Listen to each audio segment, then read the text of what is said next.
Vamos a conversar de esto y otros detalles con el doctor Gerardo Castro, es abogado especialista en procesos de extradición, pero además es el asesor legal de la familia Inostroza. Y bueno, en la pluralidad que caracteriza, por supuesto, a UCI Noticias, es importante también escuchar y conocer la posición de la defensa del ex magistrado. Muchas gracias por estar con nosotros. Muy buenas noches, don Reinaldo, y saludar a UCI Noticias por la invitación. Quedo a tus órdenes. Bueno, en principio...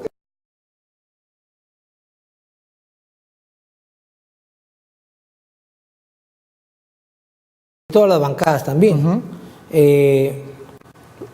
Lo más importante para la historia del Perú es saber cómo vamos a corregir en el marco del fortalecimiento del Estado de Derecho, casualmente, estas debilidades, ¿no? Cómo el Ministerio Público, que tiene un mandato constitucional, el propio Congreso de la República, cuando se trata en pleno foro político de un juicio político, ¿no? De un antejuicio que le corresponde a un, en este caso, juez supremo, tipificar. No olvides que el artículo 2 incorporado en la Carta Constitucional del 79, recogido en la del 93, sobre el principio de legalidad, que todos los hechos deben adecuarse, ¿no?, a una norma específicamente de manera inequívoca, ¿no? Precepto incorporado por los naturalistas, ¿no?, constituyentes del año 79, de manera inequívoca. O sea, no hay espacio de equivocación para poder tipificar un hecho que presuntamente pueda ser delito. Este es el caso que nos ocupa. Y España nos ha dado una lección en materia de Estado de Derecho. España, ¿qué nos ha dicho a través de su audiencia nacional en esta última resolución de hoy día?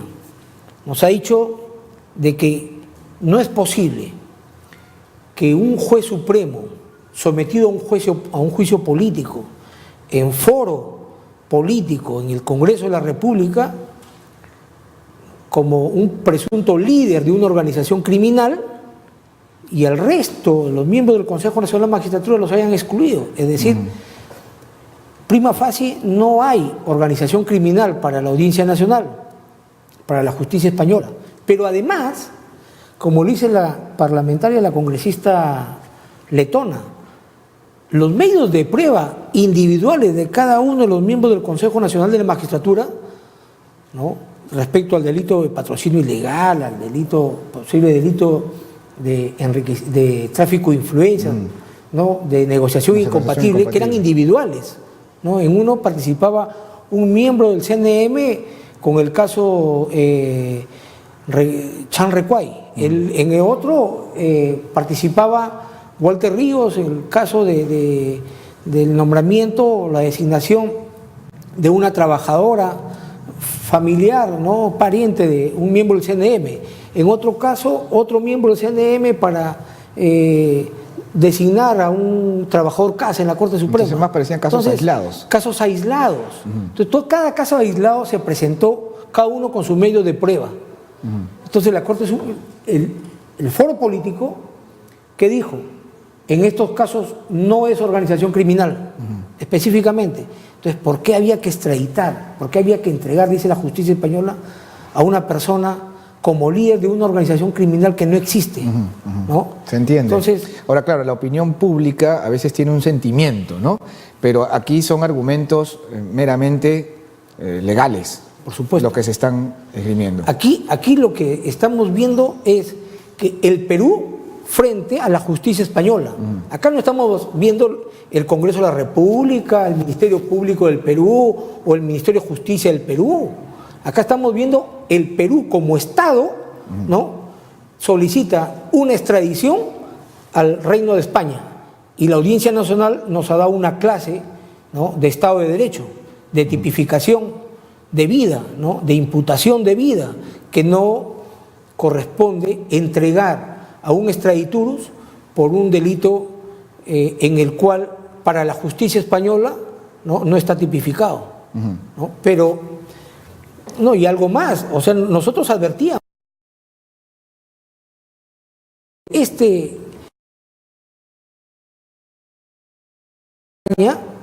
era muy cuestionable. En este extremo, el pedido que ha hecho el Perú. Entonces, es más, para la justicia española, no lo ha relatado todavía la Audiencia Nacional, ¿no?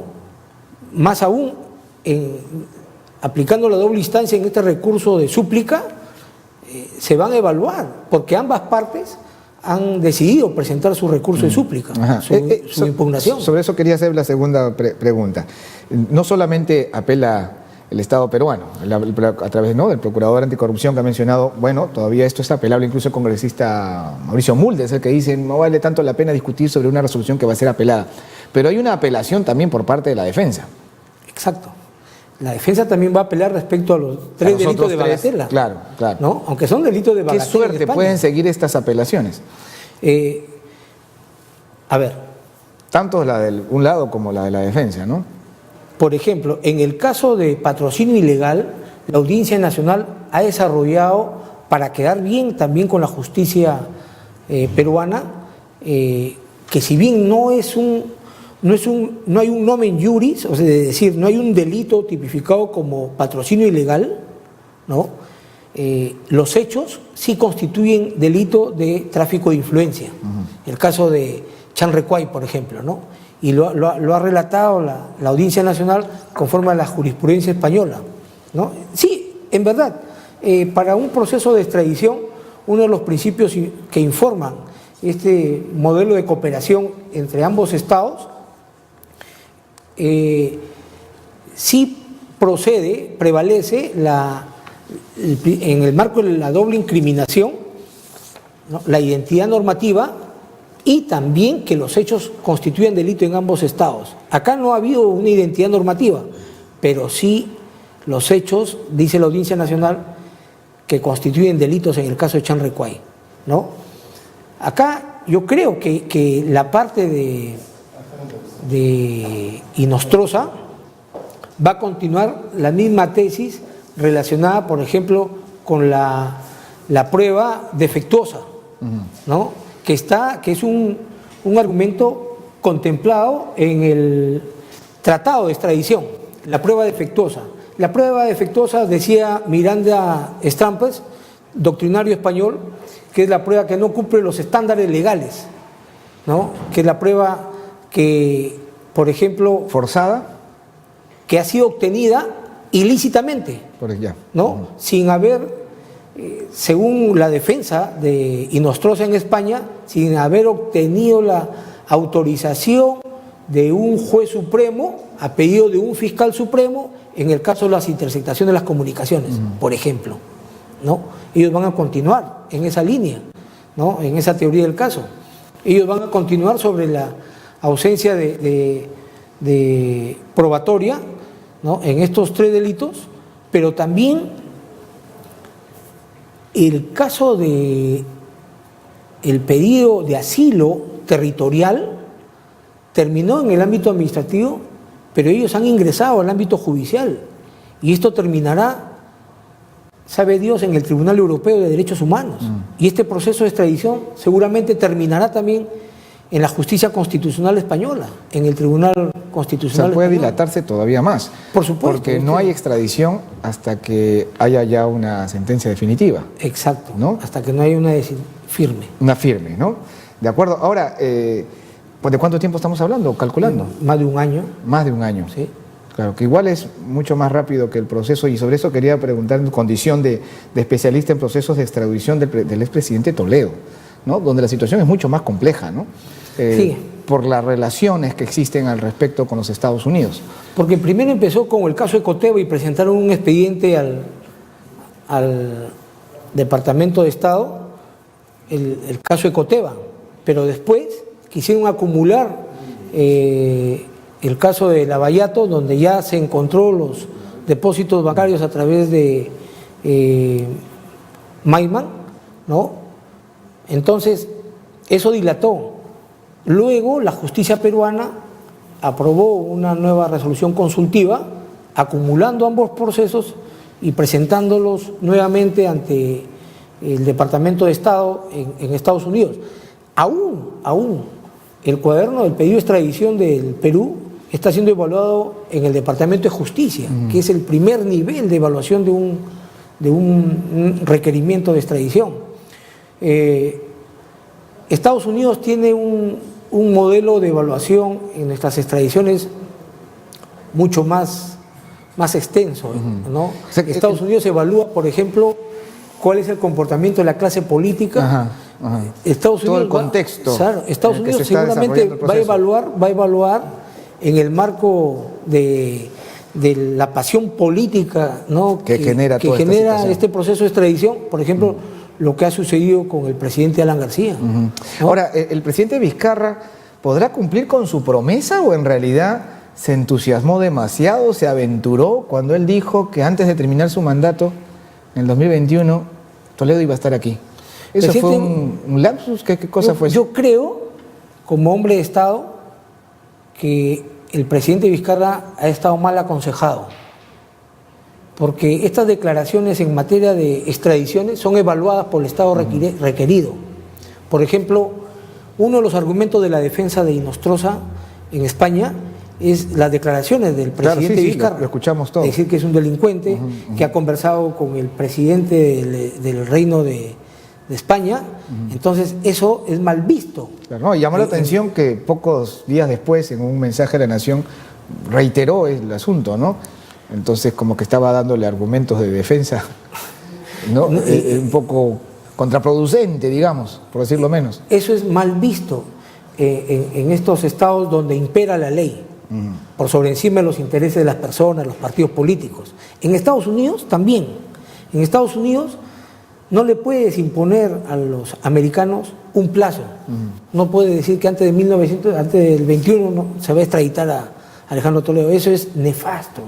Eso debemos proscribirlo en temas de cooperación jurídica internacional. Mucha gente aparentemente se ha olvidado de lo que dijo Vizcarra, pero se lo van a recordar. No, se lo van a recordar. Ya están en los argumentos de los abogados de Alejandro Toledo en Estados Unidos. Todo lo que se dice acá permanentemente se presenta a la Secretaría de Justicia de los Estados Unidos y van tomando en consideración cuál es el comportamiento de la clase política también, ¿no? Bueno, entonces, volviendo al caso de Inostroza, todavía podemos calcular un año de plazo. Entonces, quizás los medios nos estamos aventurando también cuando decimos podría ser extraditado con prontitud el ex juez César Inostroza. No es tan pronto como parece o como se está diciendo. No, sí, han habido extradiciones que han durado más de 2 años en España. Es más, han habido extradiciones que han sido rechazadas por el Reino de España, inclusive por casos de narcotráfico, ¿no? Pero han existido sí extradiciones que han durado, pero sí, por ejemplo, el Reino de España, en el caso de Lechea, por ejemplo, que acá lo hemos debatido hace unos días atrás, en UCI, cómo el Reino de España entregó a Lechea, ¿no?, haciendo un esfuerzo, no obstante que en España no era delito la apología del terrorismo. ¿No? Acá luchábamos por la extradición de Olechea, lo extraditan al embajador del terror, tuvo una defensa brillante que fue el tribuno Javier Vallerriestra y obtuvo su libertad. Sí, entonces, España también evalúa estas cosas, ¿no? Cómo uno se esfuerza, ¿no?, entregando a un extraditurus, ¿no?, y se dan cuenta de que en verdad después recapacita la justicia peruana y se dan cuenta que la apología del terrorismo no era delito. Entonces, ahora, poniéndonos en el hipotético caso de que las cosas no cambien mucho de esta primera instancia, ¿no?, tal y cual ha resuelto esta primera instancia, y finalmente César Inostroza sea extraditado al Perú por estos otros delitos y no por organización criminal. ¿Qué tendría que afrontar César Inostroza frente a la justicia peruana? Ese es el otro principio que rige la extradición, el principio de especialidad. Él solamente va a ser sometido ante los tribunales peruanos por los 3 delitos por los cuales España lo entrega, que es el de tráfico de influencia, negociación incompatible, ¿no? Y el otro también es tráfico de influencia.